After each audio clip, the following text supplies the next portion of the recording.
Alright, thought I would get a quick video here of how everything works. Don't know if I've actually done a walkthrough on this yet, as I've just gotten it working recently. This is a 1977-78 Seeburg Mardi Gras. Model number is an STD4. And I've taken the front cover off. I'm repainting it, replacing things, cleaning it, making all the lights work. And so that's done, or is going to be done soon. So it's time to start removing other parts, as I want to clean the inside of the box out and clean everything, paint. So making a video just so I can remember how everything went later, and you might enjoy the tour as well. So first thing I'm going to do is take off the top door, which is where the title strips are, and it just simply slides out here. So I'm going to slide this. It's just on tracks on both sides. So slide that out. Alright, now with that off, you can see the mechanism. This is a standard Seeburg 160 Selectomatic, or Selectomatic 160, which means that it has 80 records and it plays both sides. So there you have it. That's your 160 selections. Let's just walk through this real quick. Down here you have two woofers, and those holes are just part of the box so that the pressure from the backside comes out. This is your mech, and it sits on a base under here that allows it to slide out, and it actually sits on these, I don't know if these springs or not, so it allows it some room to wiggle in there. It's kind of a shock absorber for when someone bops the jukebox and for when it moves itself. So that's where the mech sits. Over here is your parts for when you put a coin in. Drops down in here, which is called a slug rejector, and it puts credits on, and then it drops the coin down this chute right here, this little plastic chute, down into the box under here where all the money goes, unless you put it in something bad, and then it drops here like you're used to. It also has a dollar bill, so that's that. This little guy over here is called a 5-bit sequencer, or a, let's see, it's a 5BS1, I think is the Seeburg model name for it. But what this little guy does is it lights up the front lights. If you look at these front lights up here, basically it lights them in a sequence of 1, 2, 3, 4, 5. And then in the front there's some really cool lights as well, which I've replaced. You can see those. So that's what that controls, and that's what does there. Let's see, this is a light power supply, and basically this is for all your lighting, other lighting as well as the 5-bit sequencer. Nothing much back there. On this side, back behind this little piece here, is your gray box, which slides out after you take that off and unplug it.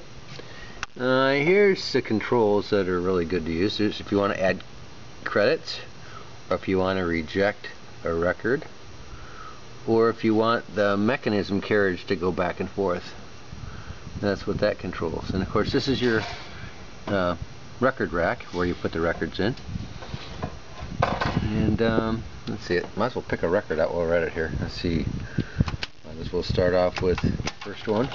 No idea what I'm playing here. Alright, on the top side up here, this one I just pushed in, this is the push buttons for it. They call it a DES, Digital Electronic Selector. And this just pivots open, kind of like a car hood, and latches on this one side over here. And you've got two tweeters up here.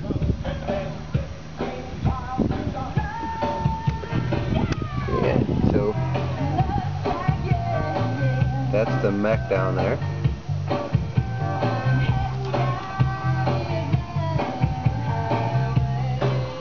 DES comes off fairly easy. There's just 2 screws in the top of it here, which once you loosen those, this piece just physically lifts off. Fairly simple. It has a couple of plugs from this harness that go into the DES, and then you got a light supply source going here down to light up the lights under here, and that wire goes over, if I find it, it goes here, which under here is a pin bank that it rides on, and it actually tells it what's lit up based upon where the carriage stops, and so that lights these lights up under here. Alright, so that's that. Well, while we're back here, might as well look.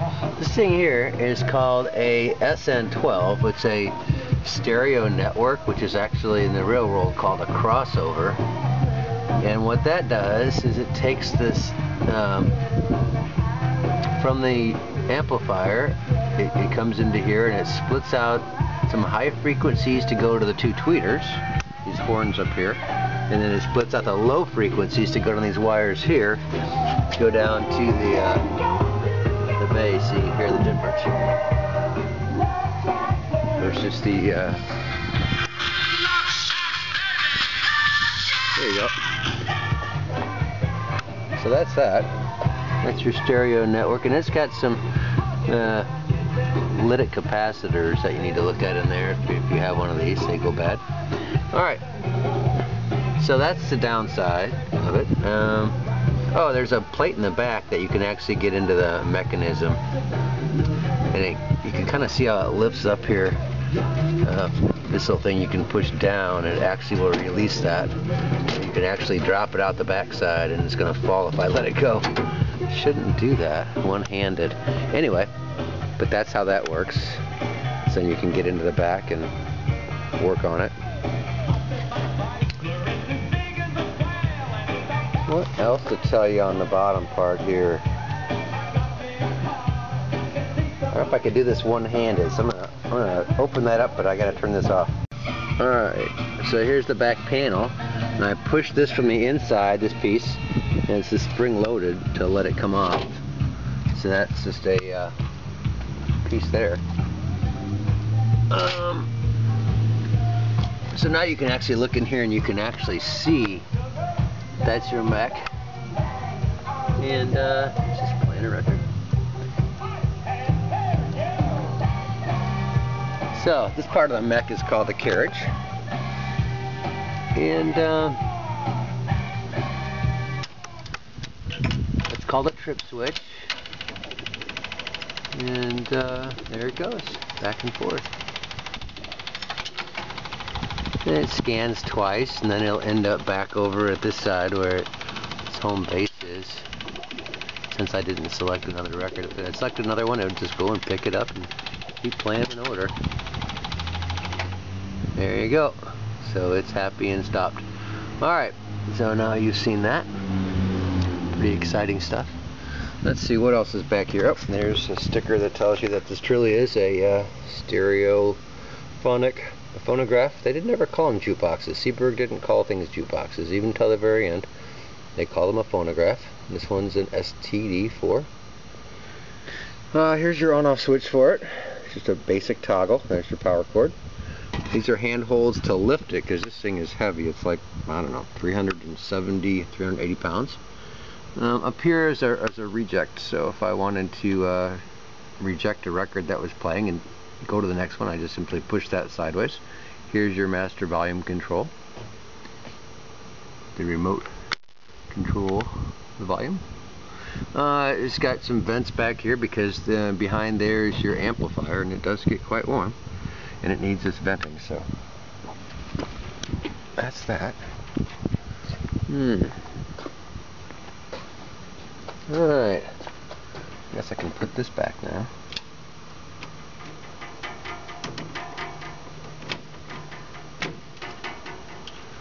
Alright, so this is a dollar bill tray, and above it is a very important little guy hiding up here. This is called your black box, and it just sits up. You take this one screw off, and then it allows it to come out, and it has connections on the back side of it. On the front side of it, if you plug a piece in there, that's what tells it, the computer inside, what kind of coins you need in order to play how many selections. So that important part, never open up inside the black box. Alright, these two things up here are really a lot of the heart and soul of the jukebox. This is your amplifier in this particular model, and all this is hot right now. I should just turn this off. Hang on, I don't want to touch anything and shock the bejeebers out of me. Oh, last time it was paid for in play. Alright, you have to pay the state in order to have people pay you money to play music, so that's the last time this one was paid. So in 1983, either they did it illegally or they took this out of commission, which means it only played for what, 4 or 5 years, which doesn't make sense. Anyway, inside of here is the heart and soul of this jukebox. Now on this side is the amplifier. This is actually, look at the back side of the amplifier. These are the driver board and the right and left channels. The preamp board is underneath. This is all your capacitors and transistors and anyway. On this side of it, your transformers. And this is the wires that actually go out to the speakers from the STD4 amplifier. So you got a right and a left and a ground. Those go down over here to this SN12, and then of course that goes up to the tweeters and down to the woofers. This is the wiring that goes to the mech. Some more wiring to the mech, and volume control and such. Anyway, oh, that's a mute trip relay, which is really important to keep the contacts inside there clean. Alright, and by the way, never touch this thing, or especially any of those wires on the inside if this thing has been plugged in, because the capacitors, they hold electricity long after you turn it off, and you don't like feeling that. Alright, so that's that, and it just plugs in right here. So once you unplug that, this unit can then just be unscrewed and lifted out. Actually, can be lifted out without screwing it. It's on 2 pivot points here, so I can lift up and take this outer door off. And I can, once I have all the wires unplugged, of course, I can then just pick this unit up and take it out. Same kind of thing happens over here for the control center. Oh, by the way, this gives you all the troubleshooting tips. Somebody got smart and actually put it right where you can find it. This is a lot more original, and I still need to go in here and replace some old parts, but it still works. I checked it all out, so right this second it's fine. And this is a DCC 42, and this controls basically everything. And it has, this is your trip relay, if you ever wonder, somebody says you need to clean your trip relay, that's your trip relay. Alright, and it's got a big honking transformer on it as well, and it plugs in and comes off after you unplug everything, just like the other one. And it's all kind of color coded here, so if you look, this blue plug, there's a blue piece underneath there, green, green, so, and red, red. And you can't put them in upside down either, so it's kind of nice. Somebody got smart and made this easier. Alright, it even tells you on here what things are. So if you look, it tells you what they go to. You know, so if you want to say, what's that thing? Oh, it goes to the receiver. No, there's a totalizer. There's an auto speed unit. Okay. Anyway, it plugs in just like the other, so I can just unplug it and unplug everything else and take it out as well. This back here is your volume control. It's just a potentiometer. That's why I turn on the outside of it to adjust the loudness of these speakers, and below it there's a little switch there, and that just has two screws basically holding it in as well, and a wire. So I just trace this wire back underneath and unplug that somewhere, and that takes that part off. So hope you like this boring video.